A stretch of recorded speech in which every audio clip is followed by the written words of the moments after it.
conseil puisqu'il est l'heure. Bienvenue à vous toutes et à vous tous. Alors avant de commencer le conseil, comme vous pouvez le constater, monsieur le maire n'est pas là ce soir, c'est moi qui, en ma qualité de premier adjoint, qui est là. Je tenais à préciser, puisque il faut que les choses soient claires, que le maire a subi une petite intervention chirurgicale lundi après-midi, que tout s'est bien passé, c'est une intervention chirurgicale bénigne.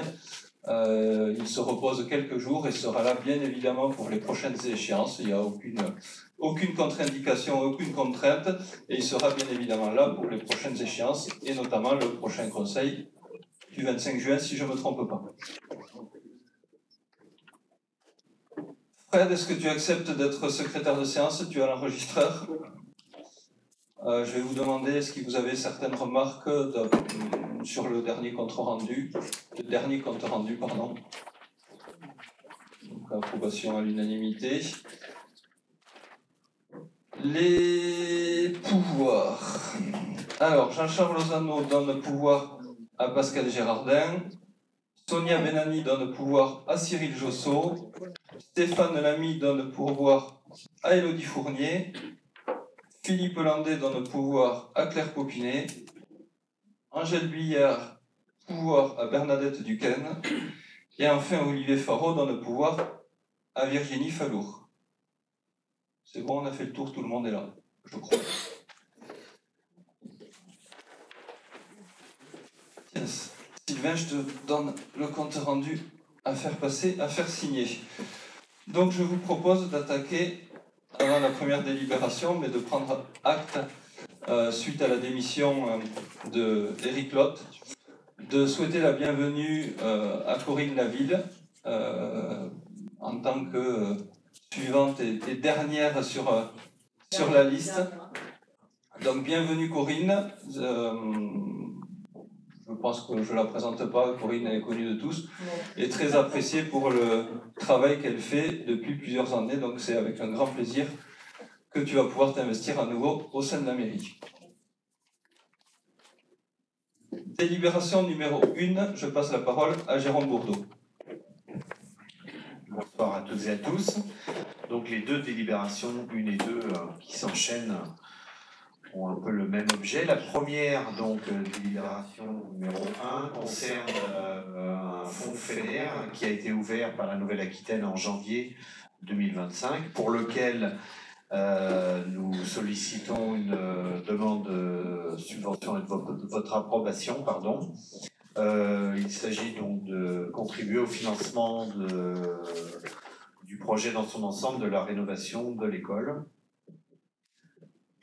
Y a-t-il des questions, des remarques? Non. Donc la demande, pardon, je n'ai pas précisé, mais vous le saviez, c'était 420 000 € de fonds FEDER. Donc, qui s'abstient, qui est contre? La résolution est adoptée. Je vous remercie.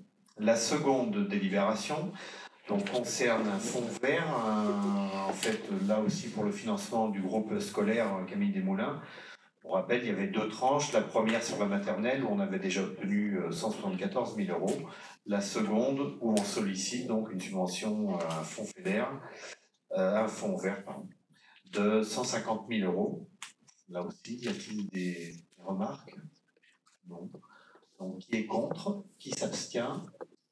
La délibération est adoptée. Je vous remercie. Voilà, avant de passer la parole à Gaël Lutel pour la prochaine délibération, je tiens à signaler et à remercier les services pour le travail formidable que vous avez fait pour les subventions, parce qu'on s'aperçoit que sur un projet d'1 million, quasiment 1,7 million, la part d'autofinancement est très très faible puisqu'elle est de 350 000. Gaël, pour la délibération numéro 3. Bonsoir à toutes et tous. Comme vous le savez, il y a une réglementation par rapport au RGPD, à la protection des données, et pour cela, nous avions une convention avec Grand Poitiers qui est signée depuis pas mal de temps, qui nous proposait des prestations. Et on a une obligation qui arrive, qui va être la création d'un portail d'ouverture des données, qui va permettre aux administrés d'aller sur un site et de récupérer toutes les données que la mairie mettra en public, que ce soit sur des marchés, sur différents types d'informations. Et donc pour ça, Grand Poitiers nous propose de signer une nouvelle convention, qui sera donc une convention à titre gratuit, hein, c'est important. Et alors attendez, je tourne ma page.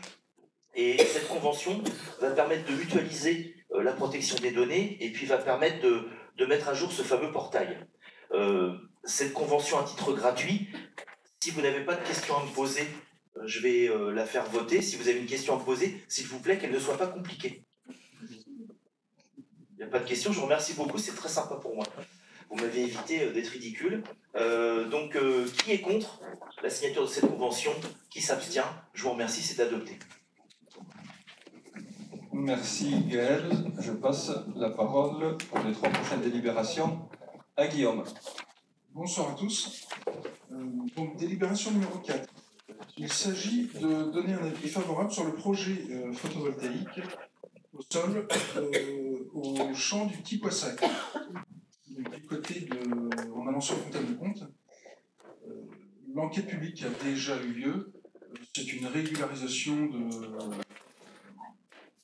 de vote favorable de la part de la commune. Voilà. Le commissaire enquêteur attendait juste ça.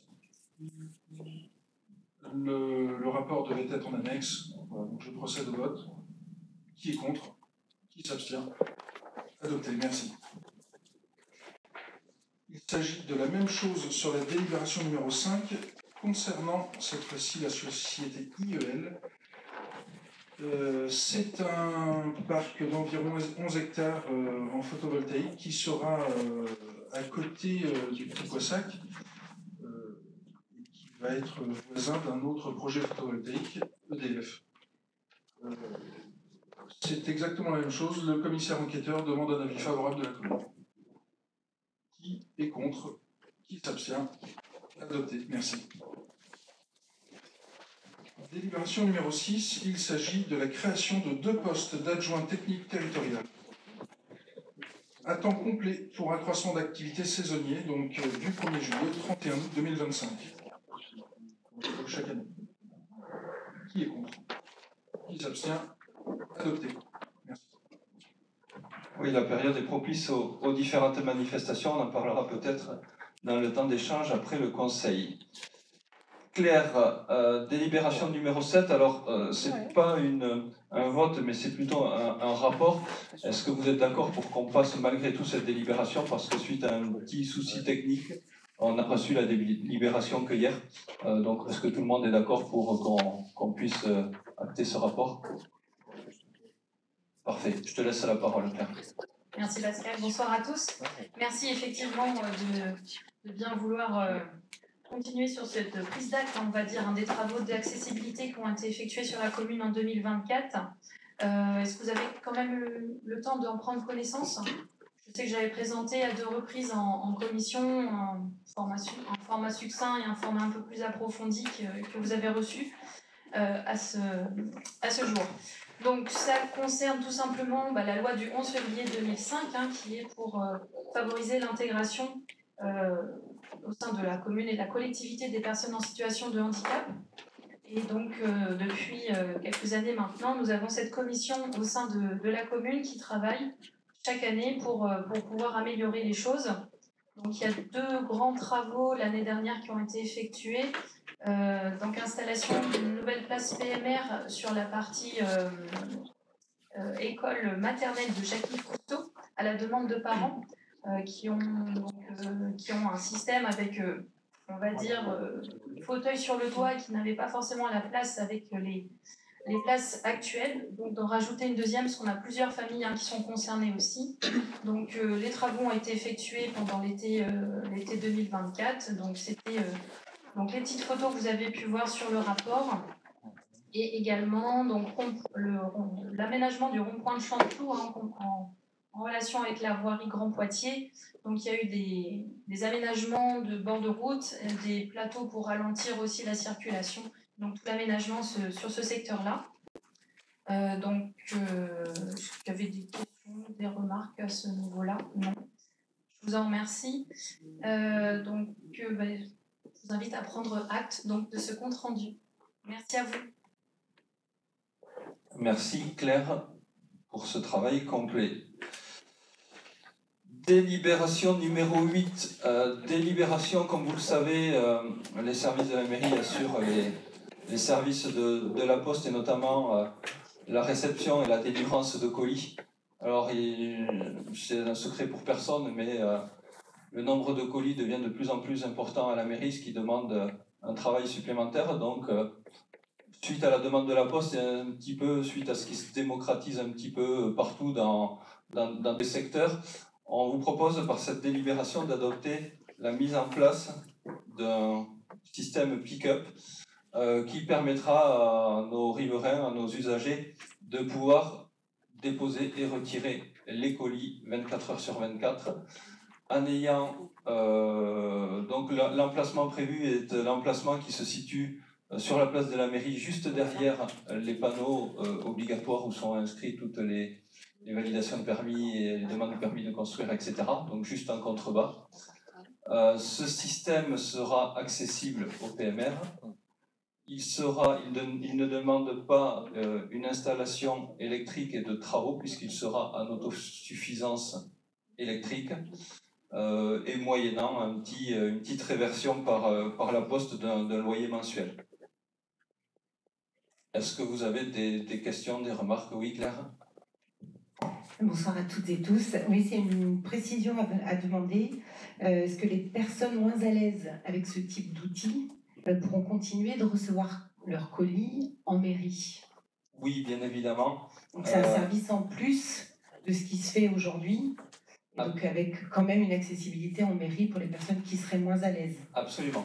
Et puis, sachez aussi qu'on est en train de travailler sur la problématique des gros et des très gros colis parce que il nous arrive à mairie de recevoir des tondeuses ou autres objets très très volumineux. Donc on est en train de travailler pour essayer d'apporter une solution aussi un petit peu plus facilitatrice à nos usagers. Merci. Je vous propose de procéder au vote. Qui est contre? Qui s'abstient? Merci, la délibération est adoptée. 9e et dernière délibération de ce conseil. Guillaume? Oui, donc délibération numéro 9, il s'agit d'attribuer une subvention de 5 000 € à l'ONF dans le cadre de la convention que l'on a avec eux pour l'entretien du parc de la Boise notamment. Donc c'est l'ONF qui entretient toutes les parties dont l'ONF est propriétaire. Qui est contre? C'est adopté. Merci. Je vous laisse prendre connaissance et réagir si vous avez des questions sur les décisions relatives prises par le maire en vertu de sa délégation. Est-ce que vous avez des questions, remarques? Donc, avant de clôturer ce conseil, il est prévu, comme vous le savez, un temps d'échange, de remarques, de questions. Est-ce que quelqu'un veut prendre la parole? Oui, Philippe. Jean-Luc, excusez-moi. Jean-Luc Hellman. Bonsoir. Tu es tout excusé. Donc, en l'absence de Sonia et de Monsieur le maire, peut-être que quelqu'un d'autre pourra nous répondre. Je m'interroge sur le fait que nous n'ayons pas eu d'information, du fait qu'il n'y a pas eu de commission stratégie urbaine récemment, sur un éventuel jugement concernant les recours à Pouziou. Et si ça n'a pas eu encore lieu, est-ce que vous savez quand est-ce que c'est prévu? Alors, David pourra me confirmer ceci, mais à ma connaissance, aujourd'hui, on est sur un recours à l'amiable. Pour l'instant, il n'y a pas eu de jugement. David, tu peux nous apporter quelques précisions? Les dossiers en général. Puis si vous pouvez détailler, c'est encore mieux.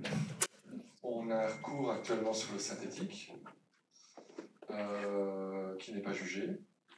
Sur la halle, il y a un recours auprès du tribunal, sachant que les délais d'instruction, les recours sont en moyenne en France de 18 mois. Mais qui a fait suite à un recours gracieux. Mais aujourd'hui, on n'a pas en mairie, on n'a pas connaissance d'une date de jugement, ou voilà. Le recours de l'AL, c'est quand même un recours qui est encore récent. Voilà. Je ne peux pas en dire plus, on n'a pas plus d'informations. Merci. D'autres remarques, d'autres personnes qui veulent prendre la parole, annoncer certaines festivités qui arrivent à grands pas en ces périodes de fin mai, juin. Claire, tu veux nous parler de tes accessifs qui auront lieu demain, entre autres à la R2B? Oui, tout à fait. Donc demain soir, si vous avez du temps libre, je vous invite à venir à la salle R2B pour la représentation gratuite du festival, enfin la clôture du festival des accessifs. Donc sachez qu'ils sont en résidence d'artistes depuis mardi avec, j'ai mangé son nom, Hilda, qui fait tout un spectacle avec des personnes en situation de handicap. J'ai vu des jeunes enfants, enfin une dizaine d'années, jusqu'à des personnes d'un certain âge. Ça a l'air très très sympa. Il y aura un petit pot d'accueil à 19h pour ceux qui ont une petite soif et une petite faim. Et le spectacle commence à 20h. Donc je vous invite vivement à venir. J'avais une autre information aussi là, concernant la participation citoyenne dont Alain Bottella, notre policier municipal, s'occupe. Et donc il y a tout un groupe, il y a une réunion d'information prévue le 12 juin à 18h30 à la mairie pour ceux qui sont intéressés.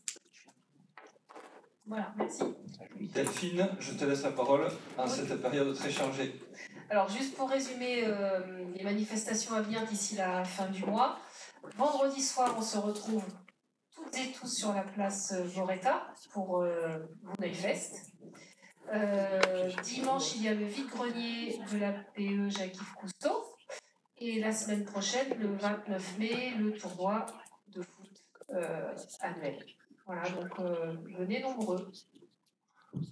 Et puis on enchaînera avec les fêtes des écoles, etc. etc. Géraldine? Il y a également le week-end du 14 et 15 juin, j'en profite puisque le prochain conseil municipal sera après, le spectacle de danse VDEA organisé. Donc une représentation le samedi soir et le dimanche après-midi.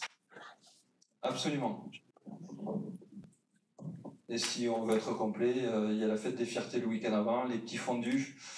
Je suis en train de prendre mon agenda avant le prochain conseil, les petits fondus effectivement le même week-end, et puis la fête de l'école des Moulins qui sera avant le prochain conseil qui est, si je ne me trompe pas, le 21 juin, le jour de la fête de la musique. J'ai également une info à te faire passer. Oui. J'ai le festival de la jeunesse qui aura lieu donc à la R2B le 20 juin. L'espace jeune va nous présenter toutes les activités, les événements qu'ils ont fait cette année. Donc je vous remercie de venir les soutenir et les encourager, les féliciter surtout pour tout le travail qui a été fait cette année. Je vous remercie. Voilà, si plus aucune information est à dispenser, je vous remercie de votre attention. Je vous souhaite une bonne soirée, j'espère vous voir prochainement sur les différentes manifestations et au prochain conseil le 25 juin. Bonne soirée à toutes et à tous.